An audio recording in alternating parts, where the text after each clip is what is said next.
Nagpadala ng video ang kidnapper. Binuhusan niya ng malamig na tubig si Don Pepe para magising. Sinabi na niya ang lugar ng meet-up. Binigyan niya ng instruction si RJ. Nagbanta rin siya.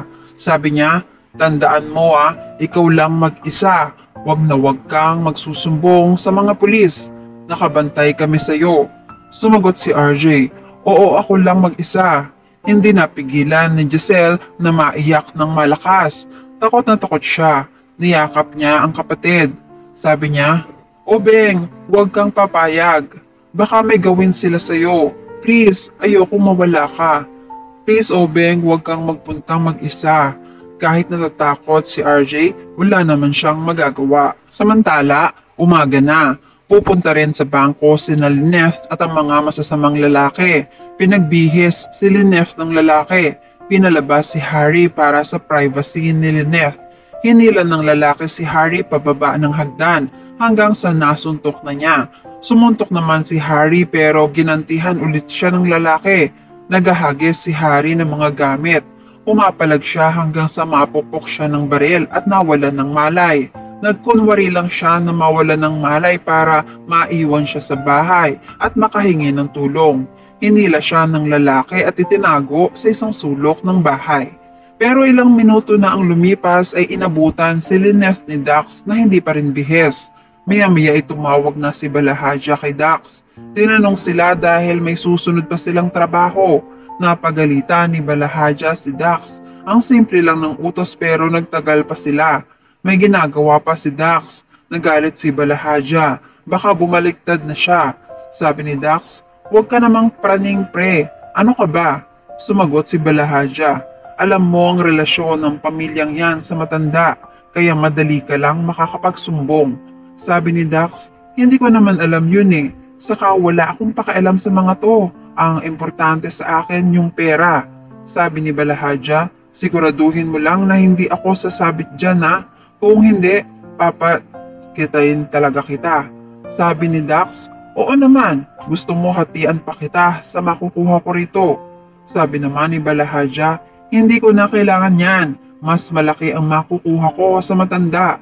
Wala ka kasi rito eh. Sabi naman ni Dax, ransom yan no. Kanina pa nakikinig naman si Lynette kay Dax at sa kausap nito. Alam na alam ko talaga mga gawain mo pre. O sige, tatapusin ko na to para makapunta dyan. Nagbanta si Balahadja. Hoy Dax, siguraduhin mong walang makakakilala sa iyo dyan. Kung hindi, ikaw ang sasabit. Hindi ako, pati si Madam Moira. Kung kinakailangan, pagkakuha mo ng pera, dispatchahin mo na yan. Sige na. Pagbalik ni Dax, hindi pa rin bihis si Lynette. Nagsalita si Lynette. Sino ang nag-utos sa iyo para gawin sa akin to?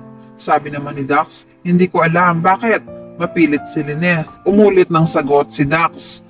Boss ko. Nagtanong si Lynette. Sino nga yung boss mo? Sabi ni Dax, kahit sabihin ko sa iyo, hindi mo kilala. Pero matagal na niyang minamanmanan tong bahay mo. Sayang nga wala yung doktor. Malaki sana yung makukuha ko. Kaya pwede ba, tumahimik ka na? Rinding-rindi na ako sa iyo. Bilisan mo, magbihis ka na. Kailangan na nating umalis. Samantala, magkausap si Lindon at Annalyn tungkol sa pagkidnap sa lolo niya. Nag-aalala siya dahil ang tatay niya lang mag-isa ang makikipagkita sa mga suspect. Bumaba siya sa kotse para sumunod sa tatay niya. Sabi niya kay Lindon, Dok, kailangan ko sundan si tatay.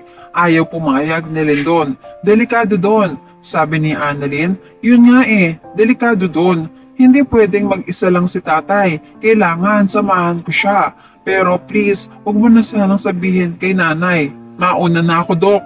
Sa pagtalikod niya para umalis ay pinigilan siya ni Doc Lindon. Hawak niya ang kamay ni Annalyn. Sabi ni Annalyn, pwede ba Dok? Huwag mo ako pigilan.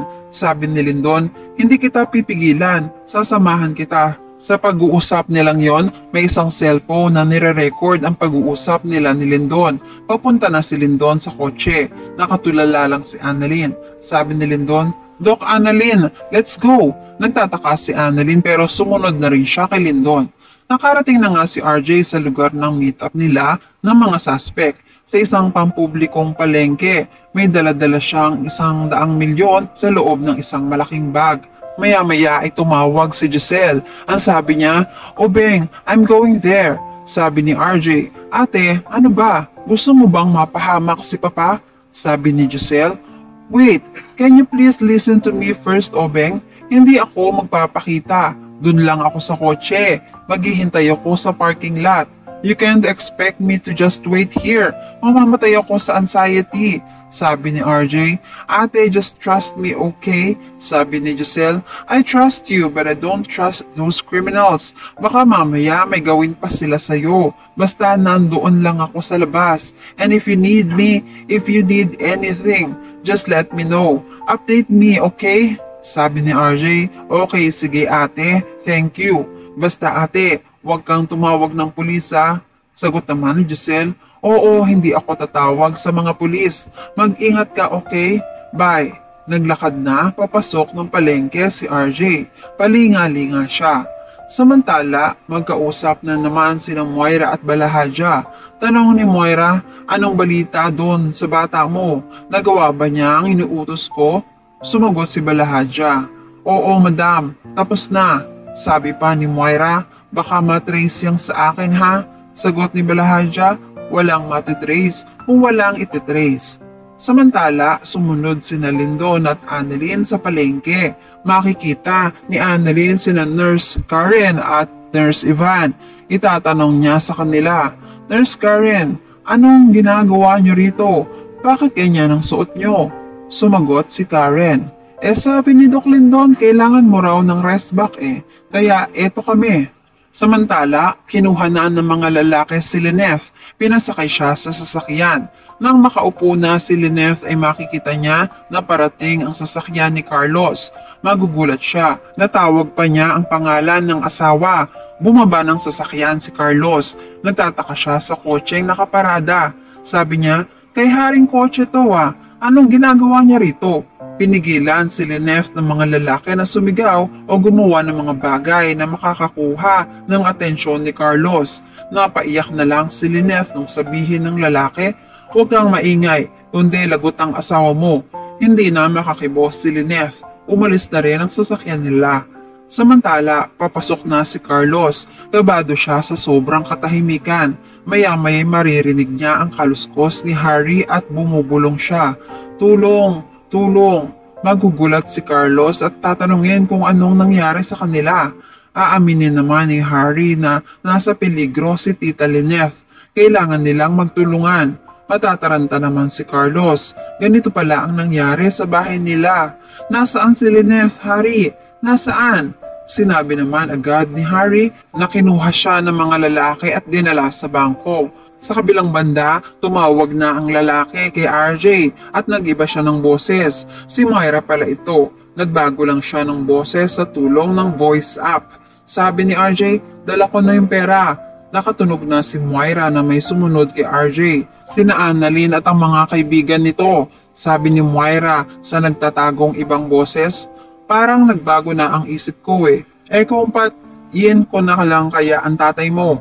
Nakikita ni Moira si RJ sa palengke gamit ang CCTV. Tinutok ni Moira ang laser light sa katawan ni RJ para takutin na may nakatutok na baril sa kanya. Tinuloy ni Moira ang sinabi, "At ikaw." Habang kausap ni RJ ang suspect, nakita niya ang isang ilaw na nakatutok sa dibdib niya. Palingalinga si RJ dahil nakikita pala siya ng suspect. Samantala, nakatanaw sa malayo si Kinito. Alam niyang narito sila dahil private investigator siya. Natunugan niyang hindi umalis si Don Pepe at agad siyang gumawa ng paraan para matuklasan ang dahilan. Susunod siya kay Moira at aalamin ang kinaroroonan ng hideout nila. Makikita niya si Lolo Pepe pero hindi niya na agad malalapitan dahil kailangan mag-ingat siya sa bawat hakbang. At yan ang mga pakakaabangan natin sa Abot Kamay na Pangarap.